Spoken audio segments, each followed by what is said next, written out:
Alright, so now we're going to talk about the sun.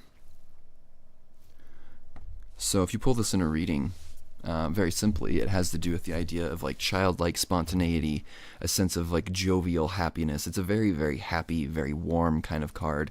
We see this child riding on the back of a horse looking pretty happy. We see these big sunflowers and the sun in full view behind him. That's where all this other stuff leads, all this other stuff we've been talking about as far as the previous major arcana cards. So as far as the reading goes, this basically just has to do with happiness, joy, spontaneity in a positive way. Not a foolish spontaneity, but like a happy, awakened kind of spontaneity, like a childlike fascination with life. But again, like we said, or like I said about this progress through the cards, after the moon, where we talk about this long path where one learns how to use all their intuitive capacities and all of their abilities that they've picked up through this process of awakening, they eventually come to this place to realize this ultimate just happiness, this joy that comes from this path of awakening.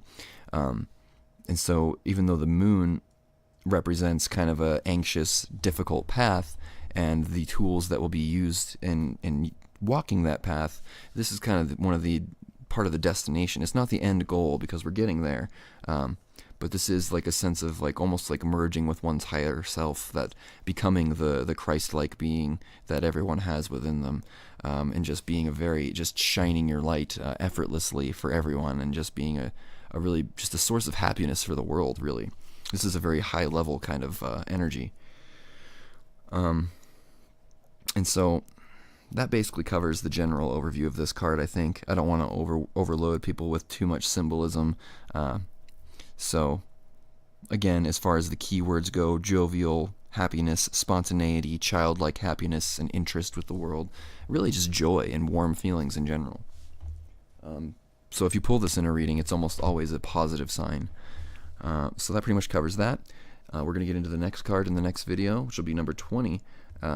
Which is the card called Judgment, and we'll get into that. So hope to see you in the next video.